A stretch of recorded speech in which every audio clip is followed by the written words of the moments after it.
Chapter 21, Ben Weatherstaff. One of the strange things about living in the world is that it is only now and then when one is quite sure one is going to live forever and ever and ever. One knows it sometimes when one gets up at the tender, solemn dawn time and goes out and stands alone and throws one's head far back and looks up and watches the pale sky slowly changing and flushing and marvelous unknown things happening until the east almost makes one cry out and one's heart stands still at the strange, unchanging majesty of the rising of the sun, which has been happening every morning for thousands and thousands and thousands of years. One knows it then for a moment or so, and one knows it sometimes when one stands by oneself in a wood at sunset, and the mysterious, deep gold stillness slanting through and under the branches seems to be saying slowly again and again something one cannot quite hear however much one tries.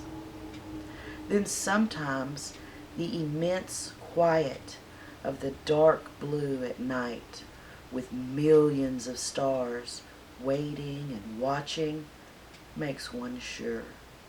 And sometimes a sound of far-off music makes it true. And sometimes a look in someone's eyes. And it was like that with Colin when he first saw and heard and felt the springtime inside the 4 high walls of a hidden garden. That afternoon, the whole world seemed to devote itself to being perfect and radiantly beautiful and kind to one boy. Perhaps out of pure heavenly goodness, the spring came and crowded everything it possibly could into that one place. More than once, Deacon paused in what he was doing, and he stood still with a sort of growing wonder in his eyes, shaking his head softly. This is greatly," he says. "I'm 12 going on 13, and there's a lot of afternoons in 13 years, but seems to me like I never seed one as greatly as this one here." "Ah, it is a greatly one," said Mary, and she sighed for mere joy. "I'll warrant it's the greatliest one as ever was in the world." "Does thou think," said Colin with dreamy carefulness, "as happen it was made like this, ere all a purpose for me?" "Oh, my word!" cried Mary admiringly. "That there's a bit of good old Yorkshire thou art shaping first rate, that thou art." And delight reigned. They drew the chair under the plum tree, which was snow white with blossoms and musical with bees. It was like a king's canopy, a fairy king's. There were flowering cherry trees near, and apple trees whose buds were pink and white, and here and there one had burst open wide. Between the blossoming branches of the canopy, bits of blue sky looked down on them like happy, wonderful eyes. Mary and Deacon worked a little here and there, and Colin watched them.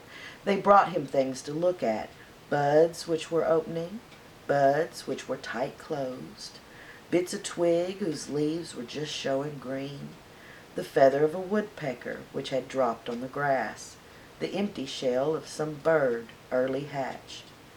Deacon pushed the chair slowly round and round the garden, stopping every other moment to let him look at the wonders springing out of the earth or trailing down from the trees. It was like being taken in state round the country of a magic king and queen and shown all the mysterious riches that it contained. "I wonder if we shall see the robin?" asked Colin. "Thou'll see 'em often enough after a bit," answered Deacon.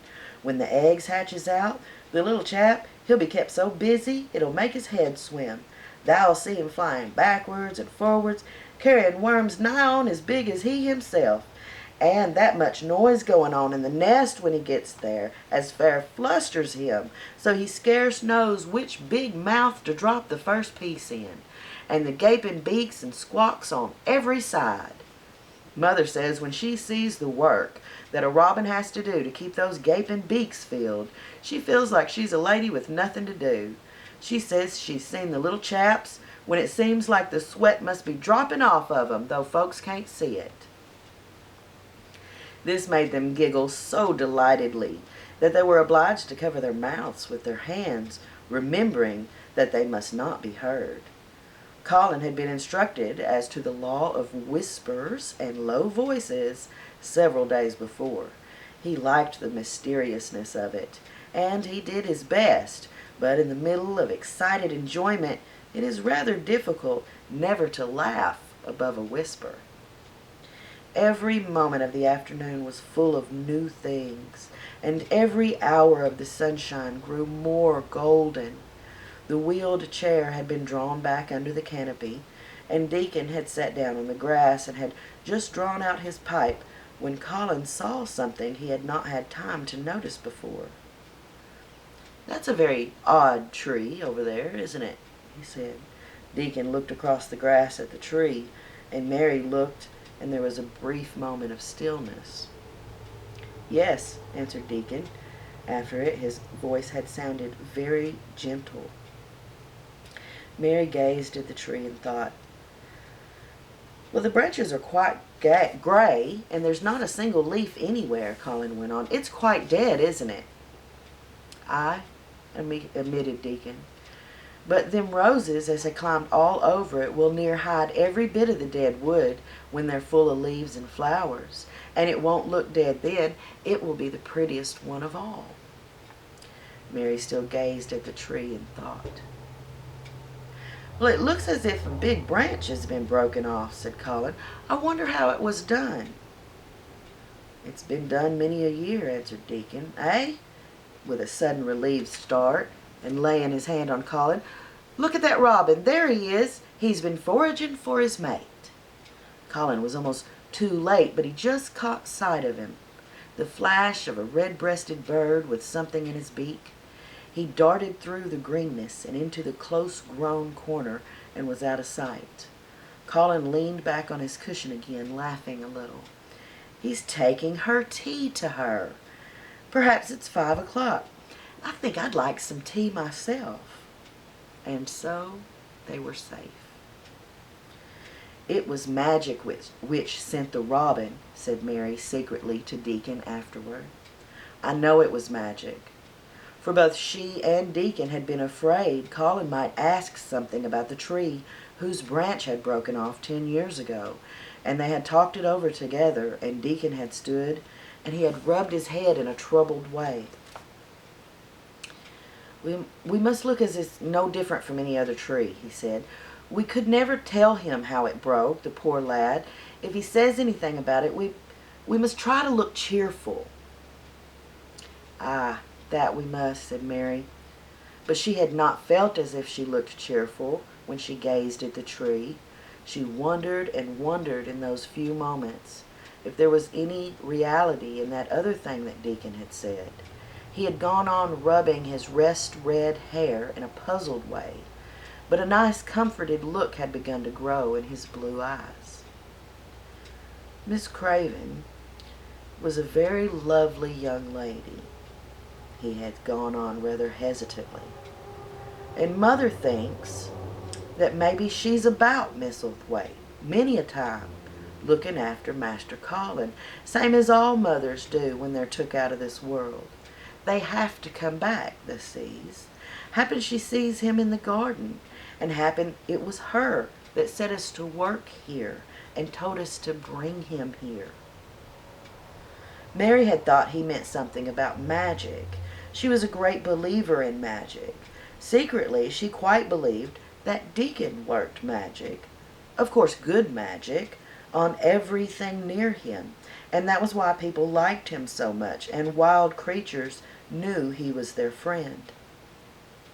She wondered indeed if it were not possible that his gift had brought the robin at just the right moment when Colin had asked that dangerous question. She felt that his magic was working all the afternoon and making Colin look like an entirely different boy. It did not seem possible that he could be the crazy creature who had screamed and beaten and bitten his pillow. Even his ivory whiteness seemed to change. The faint glow of color, which had shone on his face and neck and hands when he first got inside the garden, really never quite died away. He looked as if he were made of flesh instead of ivory or wax. They saw the robin carry food to his mate 2 or 3 times, and it was so suggestive of afternoon tea that Colin felt that they must have some. "Go and make one of the manservants bring you in a basket to the rhododendron walk," he said, "and then you and Deacon can bring it here."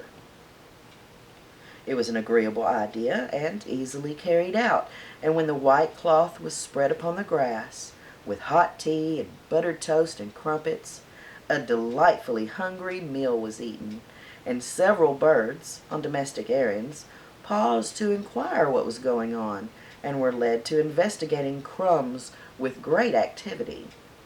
Nut and Shell whisked up trees with pieces of cake, and Soot took the entire half of a buttered crumpet into a corner, and he pecked at it, and he examined it, and he turned it over, and he made hoarse remarks about it, until he decided to swallow it all joyfully in one gulp.